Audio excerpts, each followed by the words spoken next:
Hello, I am Roelof van Zwol and thank you for joining me for this AdKDD keynote where I'm going to talk about the marketplace in motion.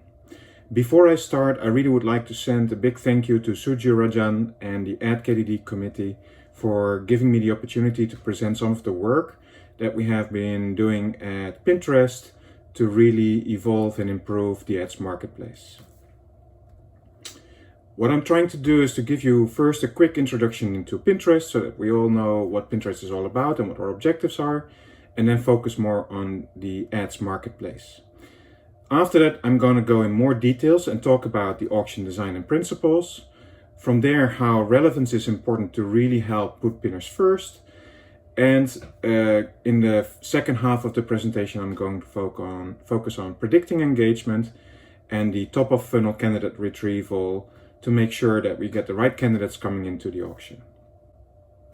What better way to start this presentation than by showing you an ad which introduces Pinterest to you.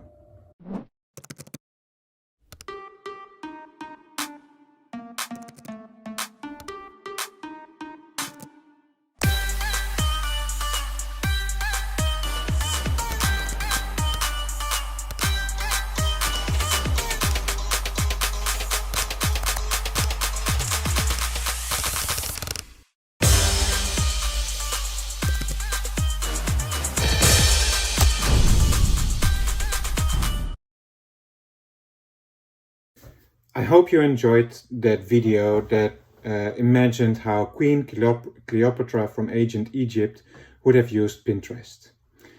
As you've seen, Pinterest is very visual, and we think of Pinterest as being the visual discovery engine of the internet. Our mission is to give everyone the inspiration to create a life they love. We have over 400 million active users every month that come to Pinterest, and collectively they have saved over 200 billion pins on Pinterest that we have indexed in our service. About 85% of those users come to Pinterest on the mobile phone, and most of our users are outside the US. What really is the power behind Pinterest is our users. They create boards, and in those boards they collect images from all over the internet and they organize them and annotate them. This results in a really big graph that is used for a lot of our machine learning techniques. As you might imagine, it's likely that users will pin the same kind of image multiple times, or that they will have pins that are very visually similar. And this is forming the backbone for Pinterest. Some of the ML technologies that we have shared relate to graph convolutional neural networks. Last year there was a paper at KDD focused on this, and it details GraphSage, one of the main algorithms for Pinterest. What is also very cool to see is how this changed the visual search experience. Given an image that might come from your phone, we can now search for visually similar images that are not just visually similar, but also showing different viewpoints of the same image using the user graph and using the textual annotations that we have. Let's focus on ads at Pinterest. What you can see on the left-hand side of my screen here is a snapshot from my home feed showing the organic pins that I see, as well as the ads that have been inserted on the page. We insert ads at regular intervals on the page, and you can recognize them with the promoted by tag. The way that we think about ads at Pinterest is that we want the users to go from inspiration to action. Once they found the inspiration that they were looking for, the ads will help them act on the inspiration. And that's how we think of ads being a natural extension of the users on the platform. Let's focus a bit more on the ad marketplace. First off, let's look at what are the kind of campaigns advertisers can set up. What you see here is a screenshot from the ad manager at the beginning of the funnel for them, where they can set up and they need to choose their business goal. Advertisers can choose to set up an awareness campaign, or to drive video views, or, which is what the vast majority of advertisers are doing on Pinterest, trying to set up a campaign focused on performance. In this case, the highlighted section shows how advertisers can set up a traffic campaign where advertisers pay for the click that users do and make on their ads, or they can set up a campaign focused on conversions where users have to go to their website and check out and buy products, or for catalog sales where the campaign is not just about a single product but a whole series of products that can be in the inventory of the advertiser. In other words, shopping ads. When the user comes to Pinterest, you might see different types of ads. We support image ads, video ads, a collection of ads, which essentially is pulling from the catalog, or carousel ads, which are essentially slideshows. This is also the first place where we should start thinking about, do users care about the format? And how relevant is an ad to a user, given that they might be seeing an image or that they might be seeing a video? Obviously, each of these different formats have different engagement modes, but also they might have a different cognitive load. For instance, you can imagine that seeing a video has the risk of distracting the user from the things that they might actually be interested in doing when they were doing a search. We also show ads on different services.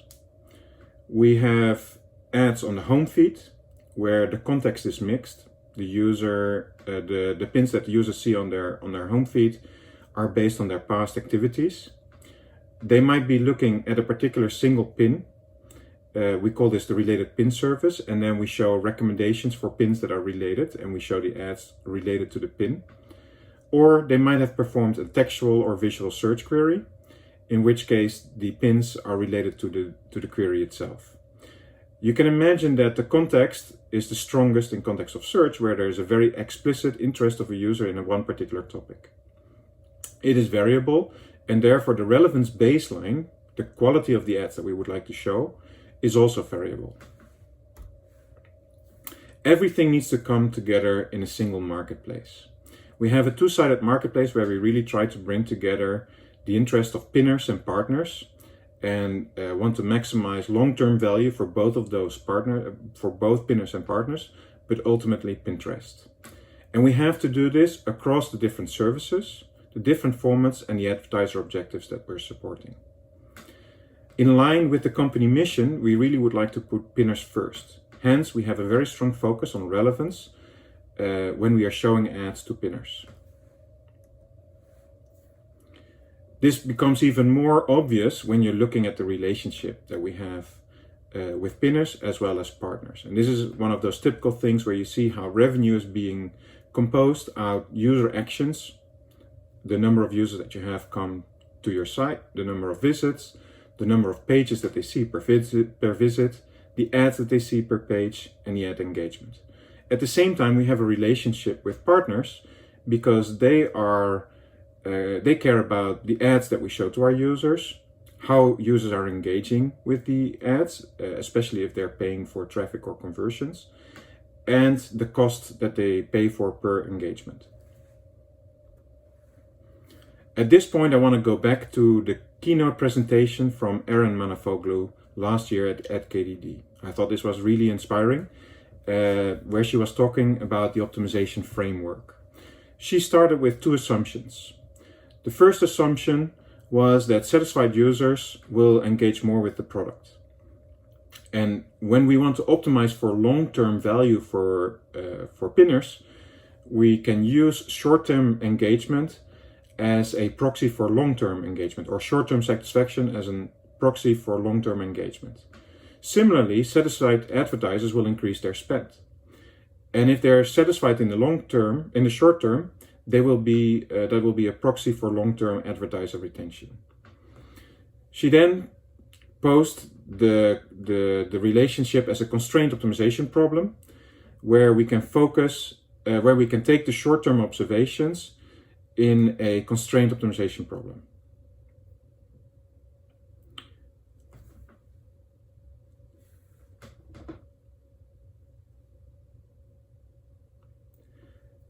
At this point, I want to go back to the keynote presentation from Erin Manafoglu last year at AdKDD.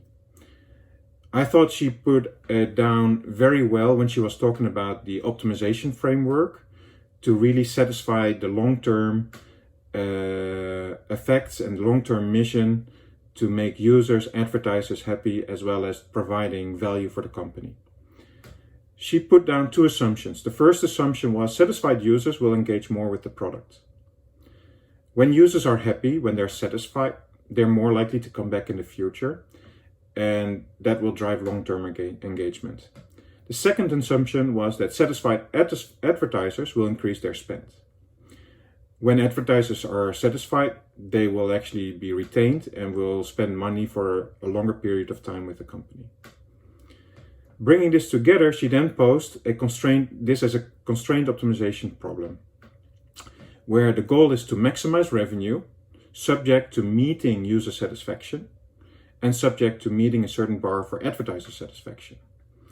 Later in that presentation, she showed how this can be solved via the Lagrangian relaxation.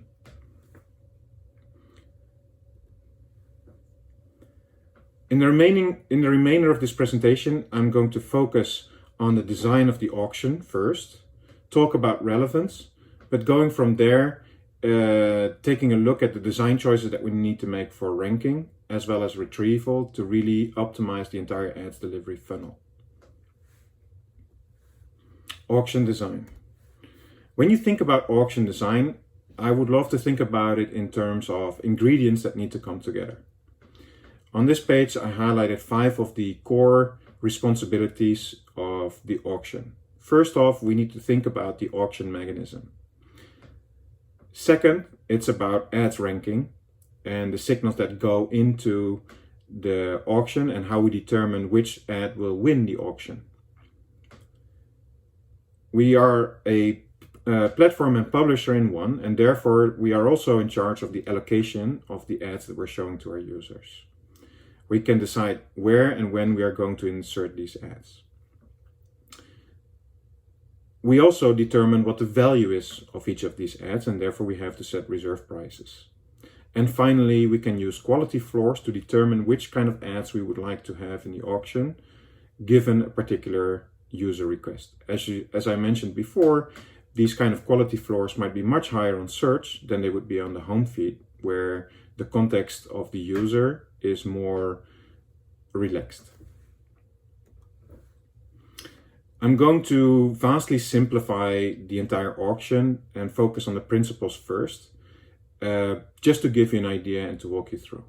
Let's assume that we have a generalized second price auction and that we do a per slot auction. In other words, we're trying to find the winning ad for each of the opportunities that we have to show. We're not trying to optimize for the insertion of ads on the entire page.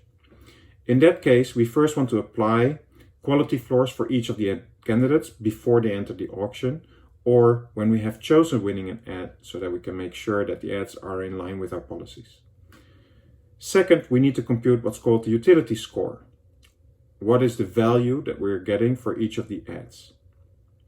We rank those candidates by their utility and allocate the winning candidate to a pre-specified ad slot. Finally, we have to determine what we charge to the advertiser, in other words, the price. Often this is set as the competing price, the price of the runner-up in the auction, or a reserve price. Let's put pinners first. I already called out that this was very important to Pinterest, and we care about user satisfaction. User satisfaction can be measured at various levels. At the highest level, this is about the satisfaction with Pinterest as a product overall. Therefore, we very often look at monthly active users, visits per users, how much time they spend, or how they are engaging with the pins that we have, and whether they're saving those pins to their board. More specifically, when we focus on the ads, we're looking at ad engagement. How likely are they going to click? What are good clicks on ads? Are they also saving their ads? What is the quality of the ad with respect to relevance? Or how diverse are the ads that we're showing to our users? From this perspective, I would always like to think about first and second order effects. First order effect is that of seeing an ad, or how many ads a user is seeing. Second order is, if I'm seeing an ad, how good is that ad? And so when you're thinking about designing the marketplace, you need to think not just about the ranking of ads, the utility in isolation, but you have to think about this in combination with the allocation strategies that you have, the auction mechanism, but also the quality floors that you would like to apply. If I'm focusing more on the ad ranking or the utility, typically what you see is that the utility is composed of multiple components. A partner bid and, in this case, a quality bid. The partner bid is typically expressed in dollars or predicted eCPM.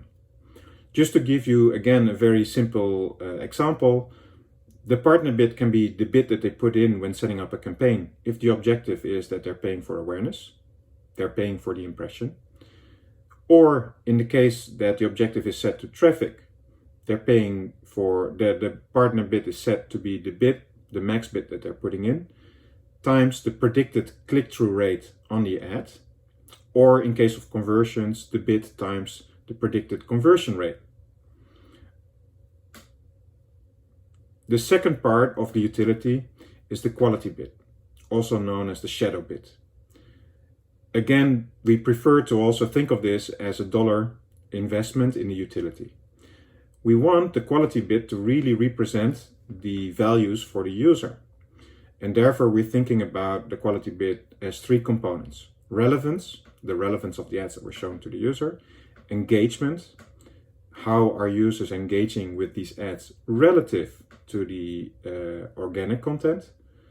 And the diversity of the ads. How often are users seeing the same ad, or how often are they seeing ad from the same advertiser? Focusing a little bit more about the quality bid, we have a number of goals. First off, we would like to make sure that we capture the incremental value of seeing an ad. As Eremanafoglu in her keynote also called out, this is all about predicting the incremental long-term value. And while this is the holy grail, Pinterest is also an early stage public company, and we might not be at the stage where we can really rely on long-term value. Hence, we're relying on short-term engagement or short-term relevance metrics that we can use. We think about this in terms of displacement. What is the loss in quality that the user sees when we're inserting ads on the homepage? This becomes more logic if you think that we have billions of organic pins and only millions of ads that are competing with these pins. Therefore, it's logic that often the organic pin might be of higher quality than the ads. It's not always the case, and it could very well be that the quality of the ad is on par with that of the organic pin, but sometimes there might be a displacement. Also, when we insert ads, we're inserting ads not just based on how likely or how good this ad is, but it's based, as we saw in the previous slide, on the partner bid as well. How much is the advertiser willing to pay to have their ads shown? The quality bid is a combination of these three components, as I already called out: relevance, engagement, and diversity. We think that the components in the quality bid ideally should not or weakly correlate with the actions that the advertiser is paying for. Advertisers should win the auction on their own merit and not because we give them a subsidy or because the user value is related very much to the pinner value. The quality bid, in the case of an ideal pin, can be 0. Finally, we think that the components in the quality bid should be complementary to each other. It doesn't really make sense to have overlapping components if, for instance, relevance is highly correlated with engagement or diversity. Let's look at this a little bit more. When we think about relevance, we can think about relevance at different stages. In the auction or in the ad delivery funnel, typically you can think of this as pre-click relevance or post-click relevance. Pre-click relevance is the relevance of the ad before users engage with it. And post-click is what happens if the user click on the ad and what is the landing page where they end up. When we think about engagement, we differentiate between 4 different signals: clicks, good clicks, saves, and hides. If you now look at the table on this slide, you can see that there is a very strong correlation, or we observe that there is a very strong correlation between clicks and good clicks, which might be natural, right? Because the user first has to click, and a good click is specified as the user is not immediately bouncing back from that page to the home feed, for instance, but they stay on the page for a certain duration of time. There's also a correlation between clicks and saves, because clicks might indicate the interest of the user. And we often see a negative and moderate correlation with hides. Hides are a notion of dissatisfaction of the user, but it's also important that only a small fraction of the users might take the action to hide an ad, whereas most people, if they're dissatisfied, might choose not to do anything. Similarly, if we look at the correlation between relevance and our engagement signals, we see that they're actually not really aligning. We see that the correlation is at best weak for clicks, good clicks, and saves, or in some cases so small that we cannot even measure it. This is great because it means that relevance is capturing a different aspect of the quality of ads than our engagement metrics are. Finally, we think about diversity. How often do we want to show the same ad or an ad from the same advertiser to the user? You can think of this as there is a cost in terms of repeat impressions on the user if they are seeing the same ad. Advertisers might actually appreciate this because that is a way to get repeated message out to the same user and maybe some of their core users. We also think about this in terms of deduplication rules or in terms of ceilings that we have. There is a really interesting article focusing on diversity of ads that I have included in the reference slide at the bottom of the page. And similar, we have 2 past publications about relevance. Okay, let's focus on predicting relevance for a second. Relevance can occur at multiple stages in this two-sided marketplace. And I created this pyramid to really focus on what are the different stages where we care about relevance. At the top of the funnel, which is what I'm going to talk about today, we are going from retrieval, selecting candidates that go into the auction, the ranking of those ads, as well as the auction itself. In which case, we often think of this as quality controls. We also have integrity controls when it comes to ad compliance and advertiser quality. The interesting part for these kind of relevance, these different types of relevance models, is that they're often based on small quantities of data and manually collected labels to predict whether an ad is relevant or not. Okay, I'm gonna go in the next couple of slides focus more on the pre-click relevance and how this leads to predictions models that we can use at the top of the funnel for retrieval, for ranking, as we go into the auction.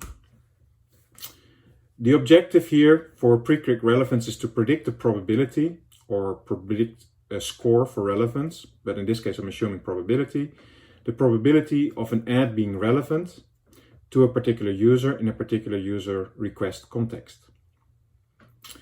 As I already pointed out, this context might be very different depending on whether you're on the home feed, whether you're in search, or when you're looking at a particular pin. It might also really depend on the ad format itself. Predicting the relevance of an image requires different signals and labels than when you're predicting a video or when you're looking at a carousel. And finally, there is difference between the different types of ads, focusing on standard ads versus shopping ads, where shopping ads are about products, where the user might care about very specific properties of that product, and therefore the context might be more precise. I included an example here, a screenshot of a search for standing desk. You can see that I collected 5 different ads that I saw last week in my search experience, searching for the standing desk. It's very interesting to see that the first 2 ads are really about standard desks, although they're very different standing desks. The third ad that I was seeing here was for Simply Safe, which had nothing to do and might be an example of an ad that we're showing to our users that might not be of high quality, not be very relevant to the task that they have in mind. However, it might be very much related to the overlapping category, which is home improvement. Again, the fourth ad is for another desk, but it's not the kind of stand-up desk that I was looking. And the third one might be very interested, but it's actually an ad for me to install a new app about living spaces. And so while it might be helping me to create more, to get more inspiration about how to, what stand-up desk I might be interested in, it's not directly related to the product that I was searching for. All these different examples have different levels of relevance. The first two might be very highly relevant. The third one, not relevant, a low relevance label. The fourth and fifth might be of medium relevance quality. So now how do we then establish a ground truth? As I already mentioned, for many of our relevance models, we are relying on explicit feedback from editors. So we are collecting editorial judgments for search and related pins, or in some cases, we're collecting feedback from users through user survey. And this is what we're doing for the home feed. The main difference with a lot of the engagement models that I will be talking about in a minute is that the quantity of data is much smaller and we don't have large quantities of data, and it might not necessarily be very personalized. So one of the questions I always have is like, okay, when we're thinking about relevance, would it be possible to leverage the implicit feedback from users to complement the explicit feedback from users that we're using? This would reduce the reliance on editorial data, save a lot of money, and we can address some of the scale problems that we're seeing. Obviously, as I pointed out, we should probably not look at clicks, good clicks, hides, and saves, because we concluded already that they have a very low correlation. But maybe there are other statistical approaches that we can use, like odds ratio. On the right-hand side of this screen, you see 3 examples of the questions that we're asking to our users. For the home feed, we asked them to select their 3 favorite pins to collect feedback about what is aligned with their interests. In the context of related pin, we show them the pin that they might have been looking at, and then we suggest an ad, and we ask them if this is in line, relevant to the pin that the user is currently viewing at. And then finally, in the context of search, we take the visual search or the textual search and ask them, is this relevant for that particular query? Now let's focus on how we actually build relevance models based on human labels. At a high level, it is about collecting the labels, scraping the queries, pooling the ads, collecting the feedback from editors, and then training and deploying our models. The first question that we need to ask ourselves is like, okay, what queries are we going to use and scrape so that we can collect feedback? Should we be looking at head queries, which might occupy a large volume of the search volume that we're looking at? Or should we also include tail queries? And so we often know that this is following a power law distribution. So the sampling of the queries is really important because it will influence the performance of the models that we have later on. We also want to think about different strata of interests. We want to make sure that we have good coverage of different countries, different languages, the topical coverage, because that should align with what users are interested in. Potentially the ad demand coverage, where do we have a lot of ads and where do we not have a lot of ads, different categories in our system. And finally, we need to be aware of seasonal interests of our users. When it comes to sampling ad candidates, we want to think about removing auction survivor bias. And this was one of the recent contributions that the relevance team had, which had a huge impact in terms of the performance of the models and how well we were able to predict whether an ad is going to be relevant for different parts in the funnel, at the retrieval stage or in the ranking stage. We also need to think about potential advertiser skews. When we are using production traffic for shaping, there might be a skew because some advertisers have large budgets and therefore the chance of their ad being included in the pool is much higher, whereas many of our smaller advertisers have a lower chance of getting into the pool. And we want to know if we want to, we should think about whether we care about this. Of course, there's also seasonality in the ads, like there is seasonality in the queries themselves.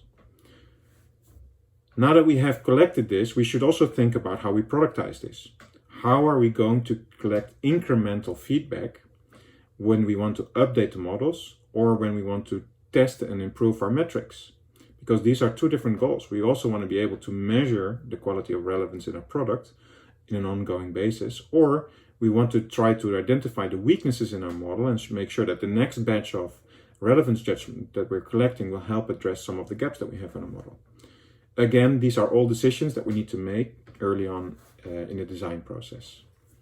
When collecting editorial judgments, we need to think about the quality of the judgments that we're collecting. Are we going to rely on in-house editors, or can we outsource some of this to Mechanical Turks? It's also about the training and the tooling that we have to make sure that we have certain quality baseline and that we spend our dollars in a wise manner.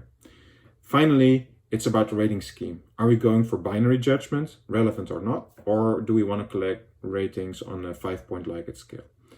We have, like many other companies, we have adopted the 5-point Likert scale because we find that allows users or the editors to express better the nuances in terms of relevance when they're looking and when they're making their judgments. Finally, we have to look typically at inter-assessor agreement and label cleaning. How clear can editors actually understand the intent of the user query or the pin that they were looking at? This might also really affect how well they're able to actually collect data for this. Last stage, when we're training the model, we need to think and make sure that the objective function of the model and the intended use cases are aligned with the data that we have been collecting. For instance, would we like to use the model as a trimmer, in which case a binary objective might be making more sense, or for ranking in the utility as part of the auction? When we're going back to the model training, we have the option of weighing the different queries. And do we want to give more weight to head queries or tail queries?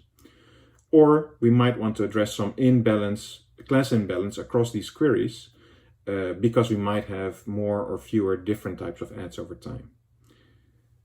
Like with all our models, we need to focus on model health, and we need to think about how can we continuously train and update our models as we're going. Because if the interests of our users are changing with the seasonality of the user's interest, we need to make sure that the model is completely reflecting this. Finally, how do we evaluate relevance? Think of this in terms of offline model evaluation, as well as the final relevance of the ads that we're using, that we're showing to our users. Think about first page precision versus NDCG at K, which are very popular metrics in this. And we also need to think about how and where we are measuring relevance in different parts of the funnel. For instance, are we looking at the top of the funnel when we are retrieving relevant candidates? In which case, we might care about maximizing recall of relevant ads. Or are we going to focus on the precision of ads as we are going into the auction? How well are we able to predict the relevancy of a particular ad?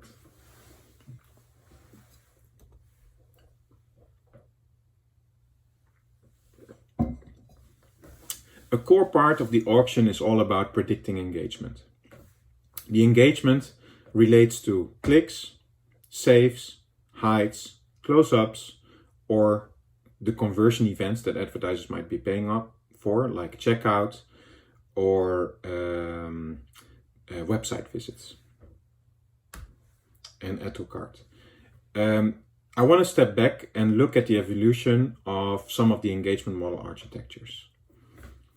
When I first joined Pinterest, our state of the art at that point was very similar to what's called the hybrid model, a combination of GBDT, where a GBDT is trained periodically, and we take the leaves of that model and feed it into a logistic regression, which is with a large feature space and many feature ideas to predict the engagement of users with our ads.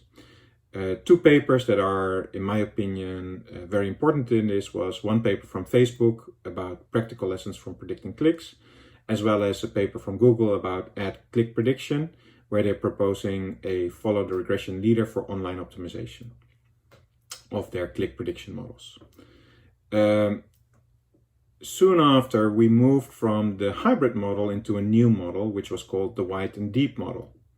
Wide and deep model have been very popular as a way for combining deep neural nets with logistic regression, as a way for us to really improve the quality of the predictions. Two of these papers here are again a paper from Google, Wide and Deep Learning, but also a paper from Alibaba about deep CTR prediction for display advertising. This paper was especially relevant for us because of the strong visual nature that we have at Pinterest with respect to our ads. We don't have textual ads, we always have image ads or video ads, and therefore the visual component is important as part of our prediction. For the remainder of this talk, I'm going to focus on what I call deep and light. This is the evolution from the wide and deep models that we had before. And it reflects a lot of the innovations that we've done at Pinterest to really improve the engagement models from where we were in the past to where we are today. I'm going to focus on core ML innovations like AutoML, multi-tower models, multitask, and then for calibration, talk about plot scaling calibration models. The deep and light shows that we're still using DNNs, but that we're no longer relying on a very large, sparse logistic regression to really come with the final predictions, but that we switched over to a new calibration model based on plot scaling. Let me try to give you a motivation for this, because it's all about managing complexity. I've already tried to highlight that we need to show ads and make predictions for different services, different ad products, ad formats. We have a large number of different engagement types, and we also differentiate between standard ads and shopping ads. And if you simply look at the complexity of this, it means that the number of models that we need to maintain and build is the product of these 5 different dimensions. At Pinterest, we still have a very small team that is responsible for the entire marketplace. And the number of models at the beginning was actually outnumbering the number of engineers that we had on the team. And so we had to do something about this. We have to manage the complexity. What I'm going to talk about with respect to the deep and light models was really about simplification of the system. And at the end, we went from 60 different models to 3 times 2 models, a deep model and a lightweight calibration model for the different services. It's all about the lift in performance, the lift in quality that we have, which is due to our ability to use and transfer knowledge across different objectives that we're trying to predict with the models. It's about increasing depth velocity. How can we take away the burden of a lot of the feature engineering using AutoML, but also about automated model deployment using lightweight calibration models and signal quality. And finally, this really allowed us to save a lot of the infra costs. In other words, organizations can really grow with the complexity of the systems that are under their control. And for us, being able to move to a deep and light infrastructure really made a massive difference and had a massive impact to the business. Okay, let's focus on AutoML at first. Around 2016, there was a paper published on AutoML from Google, and at the same time, internally at Pinterest, 2 of the engineers were looking into AutoML infrastructures. The goal there was to really reduce the feature engineering effort, as we had seen, and from both literature and first-hand based on experience, that we can learn arbitrary signals from arbitrary functions from raw signals when we are using DNNs.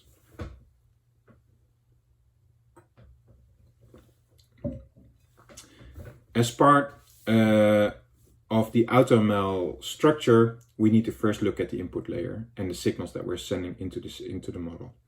We differentiate between a number of different signals like continuous signals, one-hot signals, indexed signals, hashed one-hot, hashed indexed, or dense signals. As you can see, this is also where we're using GraphSage or Pintext, which previously were very important signals that helped us improve the quality of our predictions. The interesting point, though, is that AutoML, the premise of AutoML, is that we can learn from raw signals. And so In the future, as we are continuing to evolve, I'm very curious to see how important it is to continue to have very sophisticated embeddings like GraphSage into our models, or how much we can actually move the needle in terms of relying on raw signals directly. And this is also important in terms of organization and how you scale. One of the observations that I had with respect to this is that very often you see that when we're building production systems, that the output of one model is being used as the input to the next model. The same as what's happening here with the GraphSage embeddings that are actually being fed into the engagement models that we're using for ads. But this also causes a lot of problems when you think about how do I maintain those signals, or how do I update those signals, or how do I make sure that the predictions and the embeddings for each of these pins are aligned with the rest of the signals that you have in the system. Going from the input layer, we can go to the representation layer. And as you might expect, things like feature normalization, hashing, and projections, as well as clipping the values, are very important to really improve the quality of the model. For instance, many of the signals might be unconstrained or might have extremes that might throw off the end predictions. And therefore, normalization and clipping, as well as squashing, help us improve the quality of the model overall. Going from the representation layer, we want to be able to learn common embeddings. For that, we use a summarization layer, where we have, for instance, we might have a category factor that describes a pin, as well as the interest of a user. Using the summarization layer, we learn a common embedding for both of these vectors, so that we can actually later on use them in the latent cross layer. During the latent cross layer, we're trying to inference relationships that are there between different signals. Think of this as a lightweight form of matrix factorization, where we are able to capture a high degree of the interactions between the different feature signals. And finally, we rely on the fully connected layers, as is being used in the classical deep neural nets. A key part of our AutoML platform the Pinterest AutoML version and the original Google paper is that we're not relying on a two-tower approach where there's a fully connected layer in parallel going with the AutoML layer. Next up, I want to talk about multitask learning, which is all the way at the top of this infrastructure. So what you see on the right-hand side is the full model architecture, where we have the input layer, the AutoML layer, in this case a multi-tower layer, which is what I'm going to talk about next, and the multitask layer. The multitask layer allows us to learn different objectives at the same time. For instance, we are using this to learn clicks, good clicks, close-up, saves, and hides. The question is, which of these objectives can you really combine when you're training a model? And also, how lightweight does the head, the head of the multitask head, have to be in the top layer that we're looking at here? Things that really that you have to think about when training models is about label sampling. You're no longer sampling labels just related to clicks, but also sampling labels related to the other actions of our users. And these might occur at very different rates. For instance, a click is much more likely to occur than a close-up or a save or a hide. And therefore, when you're training a model, the number of samples that you have for each of these actions might be different and might affect the performance and the ability to truly learn the engagement that you're looking for. Therefore, you will also see that there is differences in performance of performance lifts. One of the really surprising parts when we were first starting to look into multitask learning and before adapting actually the AutoML layer was that we saw a huge lift in the click predictions, besides an even bigger lift on things like saves, which was surprising to us because we had expected that the click models would be good already and that there would be some transfer learning happening for saves, which are correlated with clicks. But in the end, the additional data and the additional data from saves really helped us to improve the performance as well. looking at the multi-tower models, we see that we had to introduce a multi-tower. Initially, we were experimenting with a single tower model, but we learned along the way that it was really hard to combine the objectives for shopping and standard ads. And essentially, in this case, the business model really dictated that we had to split it out into different models. Again, this could be based on the amount of signal that we have for shopping ads versus standard ads. In our product, most of the ads impressions are for standard ads and a smaller number for shopping ads. Using two different towers really helped us to improve the shopping performance.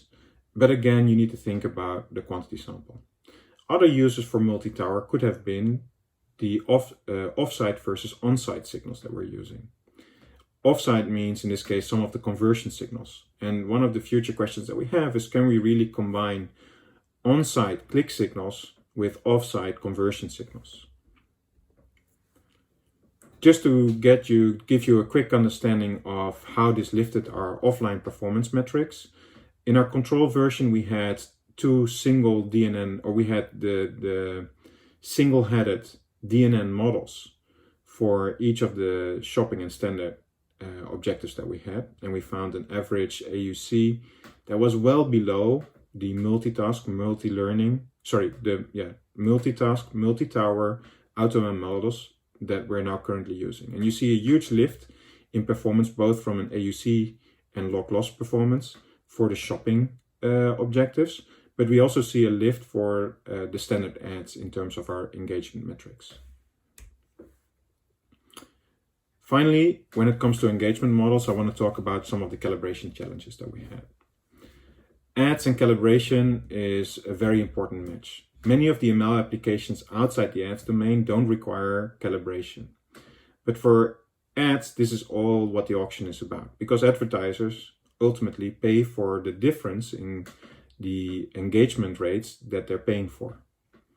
And so a typical metric would be, for calibration, would be the number of clicks that we have predicted, the sum of the click predictions, divided by the sum of the clicks that we observe. When we were using the deep and wide model architectures, we had a number of observations. First off, we had a very large and sparse feature space, and we needed large amount of data to actually have the model converge. This had impact on our ability to frequently update the model, as well as just the quality of the calibration model itself. Also, we observed that this caused issues with respect to transient trends, essentially when the user behavior is changing or when we see large changes in the ad inventory. We already found that using a DNN, going from the GBDT models to the DNNs, we found that the DNNs were much better at capturing higher order feature interactions. But at the same time, we observed that the DNN models were less well calibrated. And again, instead of improving our calibration issues, they got worse with the adoption of DNN.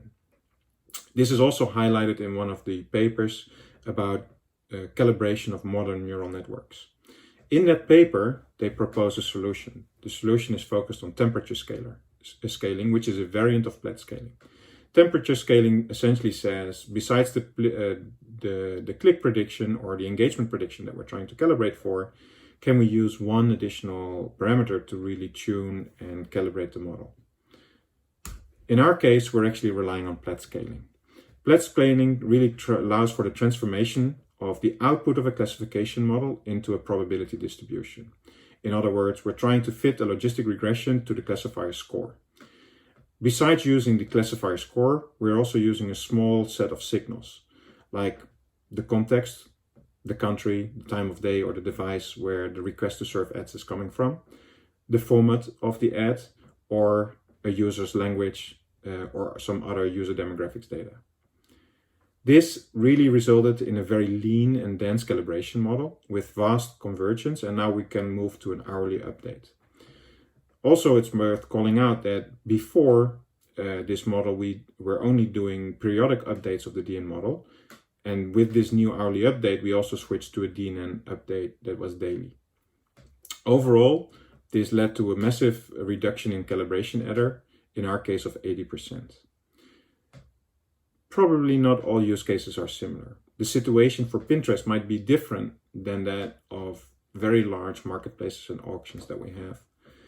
For instance, at companies like Google or Bing or Facebook.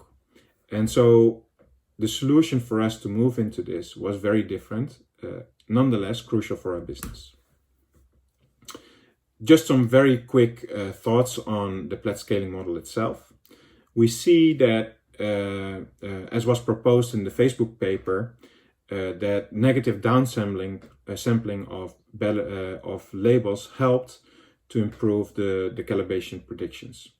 Often the rates that we're predicting are very small in the lower percentiles, and by downsampling the negative labels, you actually make it easier for the model to really accurately predict, but then you actually also have to correct when you're scoring and surfing the predictions later on.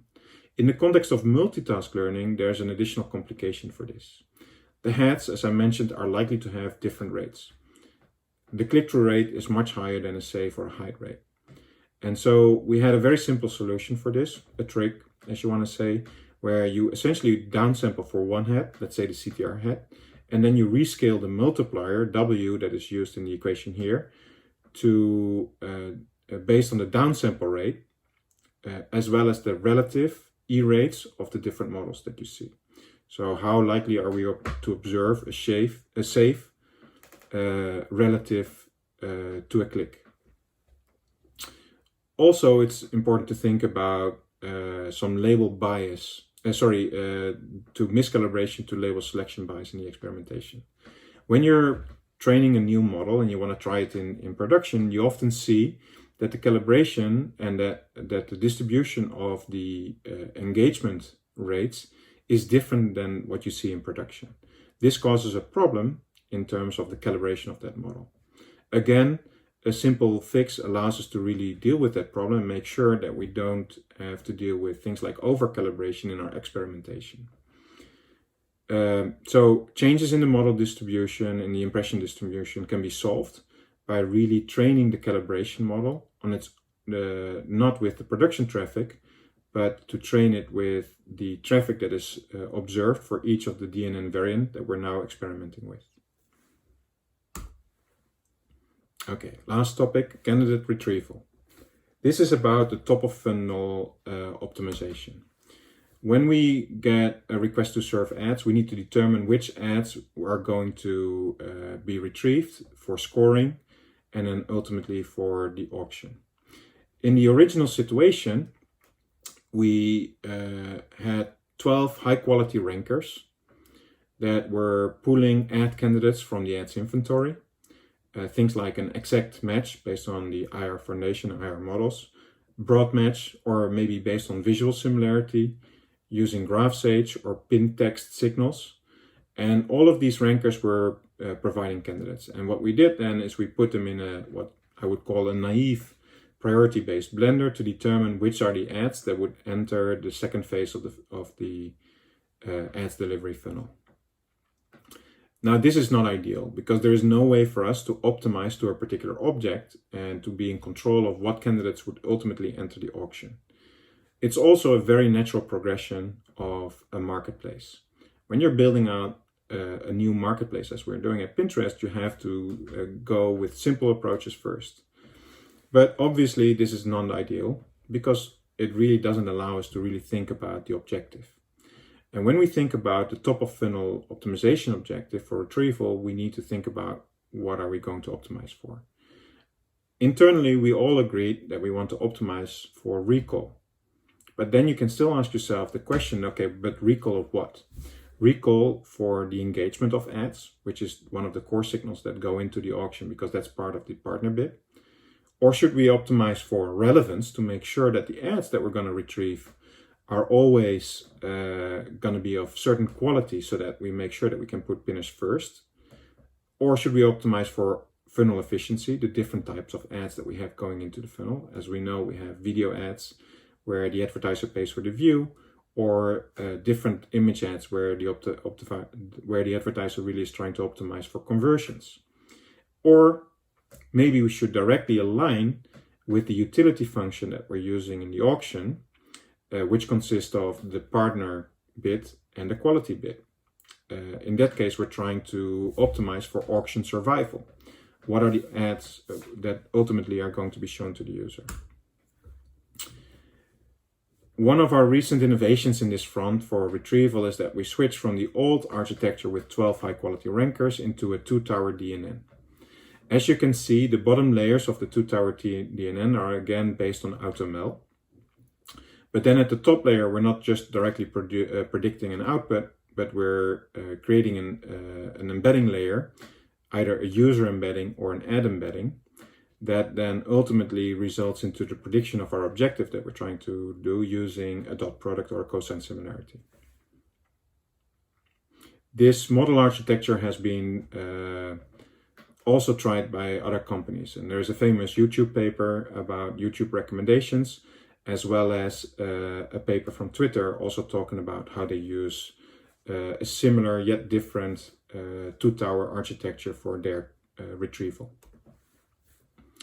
There is, however, still many questions that we need to answer once we have decided on a model architecture. First of all, are we going to treat this as a classification problem where we're trying to predict the engagement, a click or not? Or are we treating this as a regression problem? For instance, are we going to predict the CTR rate that is also going to be used at the lower levels of the ads delivery funnel? Once we've made that choice, independent of that choice, we need to collect a number of features, content features, user features, ad performance features, as well as context-specific features. Important to realize here is that we're not really focused on the interaction between users and some of those engagement features that we see directly with the individual ad, because the two-tower model wouldn't allow for that to be used. If given that we have chosen either a classification or a regression approach, we need to collect labels. In one case, that would be the ads that users have been engaging with, clicked on, or maybe a good click. And then we combine this with negatives, which could be ads that we have impressed to our user, or maybe some negatives that we sample from our dark traffic. Essentially, they have been retrieved, but they didn't make it into the ranking layer, or they didn't make it into the auction layer. And so the negative sampling in this case is very important because it will really skew what the model is trying to learn. Again, choice of loss function also is important, and we've experimented with many different versions like log loss or softmax. Focusing on the regression case, if our objective would be to predict the L2 ranking scores, again, we treat it as a regression problem, and we need to have different loss functions. The log over the mean average error is an interesting one because it allows us to deal with the very different engagement predictions that we have in our funnel. For instance, the ad impression, a click, or a conversion. Next, once we've trained our model, we are thinking about how do we serve at scale. And this is where we had to differentiate between how we treat standard ads versus shopping ads. Again, when it comes to surfing, real time, we need to compute a user embedding. But on the ad side, we can actually cache many of our embeddings so that we don't have to go through the entire funnel. This really is useful because it saves us a lot of computation power. And in the end, when we have retrieved an ad embedding, we just need to compute the dot product between the user embedding and the ad embedding.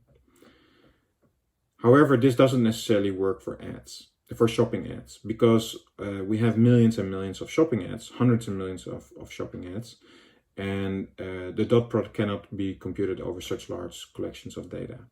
In this case, we are relying on approximate nearest neighbor methods like HNSW, which really allow us to fetch and have a high recall of engaging shopping ads while still having very performance and lightweight models to do so. Finally, when it comes to the funnel optimization question, the question now becomes, like, can we use multitask learning for this? Because we do care in our funnel about both engagement and relevance. Should we focus on a lightweight utility function, or should we just optimize the retrieval for relevance or engagement, one of the both? Should the utility function be bit aware? Is that important when we are retrieving ads? Because that is actually very much depending on the survival rate. What about closing the feedback loop? Because if you choose a regression problem and predicting the L2 ranking signals, then are you creating a feedback loop that might destabilize the ads delivery funnel overall? So these are just examples of questions that we still have and that we're trying to figure out. With that, I'm concluding this keynote. I would really like to thank many of my colleagues at Pinterest, and I've mentioned a number of them by name, but truly this is a big thank you to everyone in ads quality and the ads infra teams that are working on this on a day-to-day basis, and where we've seen such a huge improvement in how we are managing our marketplace. Just for people to follow up on it, I refer to a large number of papers.